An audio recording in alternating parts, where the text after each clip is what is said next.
Stay with us. We'll be right back with the Saab 9000 CSE. Some things have not. We still build our cars to the highest standards of safety, performance, and quality. Standards that guarantee the unique sense of driving pleasure that only a BMW can deliver.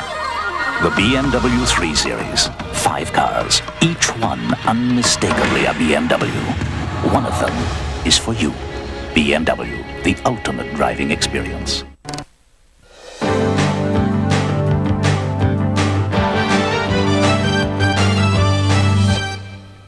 Well, we've had a look at the Del Sol, and now it's time to look at something a little bigger and a little more luxurious. Well, it's certainly big. It's absolutely huge inside. I know you like hatchbacks, Tony, and this one's sporty too, so I'm sure you'll like it. Well, that's true. The idea of a high-performance hatchback really appeals to me, and the Saab 9000 fills the bill perfectly. Cars in this configuration are rare birds, and I, for one, am glad that Saab has not gone the all-sedan route like some rival manufacturers.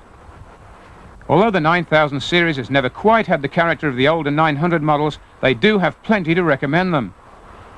Saab hatchbacks have been modestly restyled with a lower hood line and repositioned headlamps. The hatch itself is new and the odd rear quarter windows have been dropped. The result is an impressive motor car with a good deal of road presence. It's a Swedish thoroughbred all right, and you won't mistake it for anything else. As promised some time ago, Saab has turbocharged its excellent 2.3-litre four-cylinder engine, and it now boasts a healthy 200 horsepower at 5,000 RPM. I found that mid-range power plus outstanding hill-climbing ability was really this car's strongest point.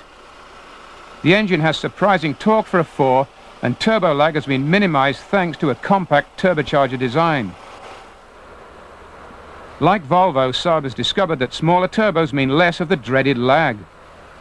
Four-cylinder turbo engines are also quite economical given their power.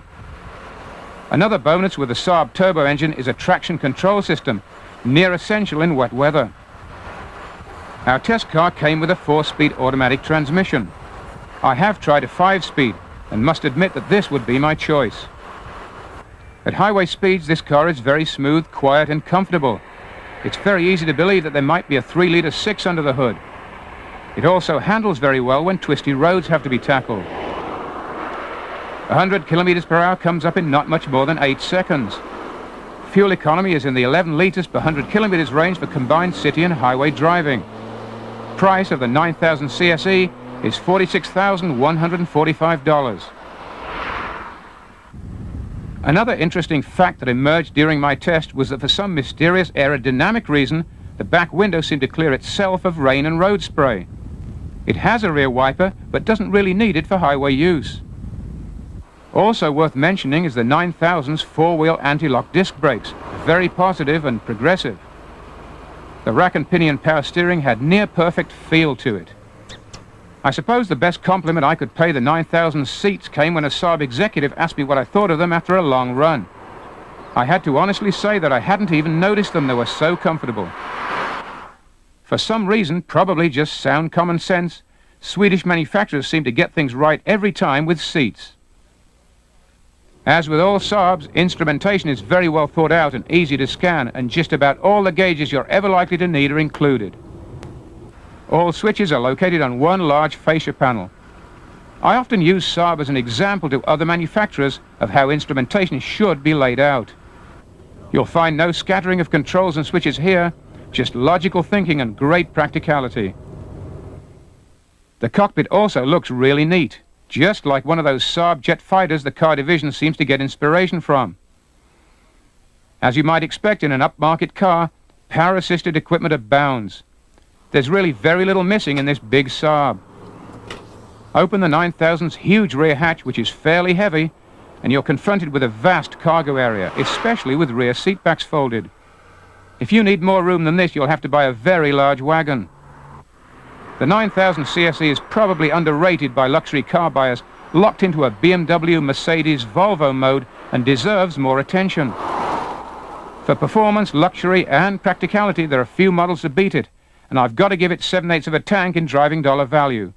It's not far short of being the perfect luxury tourer. Well, I like most Saabs, and I like this one particularly, Jeremy. Well, I'll agree with you. I like Saabs too, but But there's a couple of problems with this car. One is that basically it's about a half a dozen years old now. It's been on the marketplace, and it's starting to feel dated, in all honesty.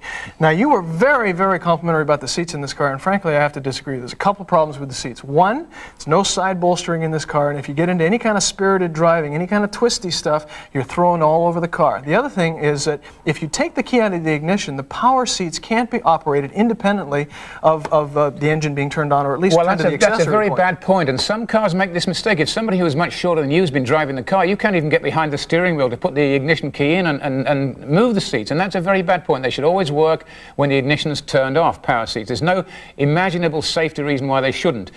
I did like the seats. I guess it's different people. We're not that much of a different shape, but I guess I did like the seats, and I like the roominess of this car, and I like hatchbacks, and this is really the only car in its class from that respect. Well, I disagree with you on that point too, because you know there are a lot of really interesting cars out there for less money than this car sells that are new, with new styling, new engines, new performance characteristics. Yes, this car handles very well, particularly for a front-wheel drive car. I always give Saab high marks for that.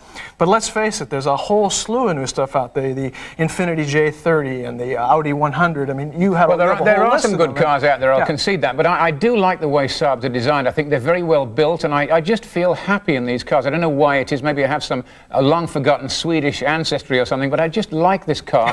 And I did a very, very long trip in one of these. I drove it all the way from Toronto right down into the southern states and right up the eastern seaboard. A lot of freeway driving, a lot of off the main road driving, and I found this car was very, very good indeed. It really handled well, and the engine, that 2.3-litre engine, even without the turbo, can be very good in this car. Well, it is, but the problem again is that a lot of other vehicles out there that compete in this price class have brand new V6, multi-valve V6 that have a much smoother application of power. I don't care what you do to a turbocharged engine, no matter how good it is, it's still not as smooth and as silky as you get with a nice, well-done V6. I think that an inline 6s to me are always smoother than V6s for some reason, which I can't sort of explain, and not being an engineer, a professional engineer and so forth. But I do think that this car stands up very well. I really do believe that you drive one of these, you could easily be convinced that there is a 24-valve V6 under the hood, especially since Saab put the smaller turbo in, a smaller turbo for 93 model year, and it really gives you better characteristics. It cut out the turbo lag considerably. I don't... Gotta stop here, sorry about that. It's time for red light, green light.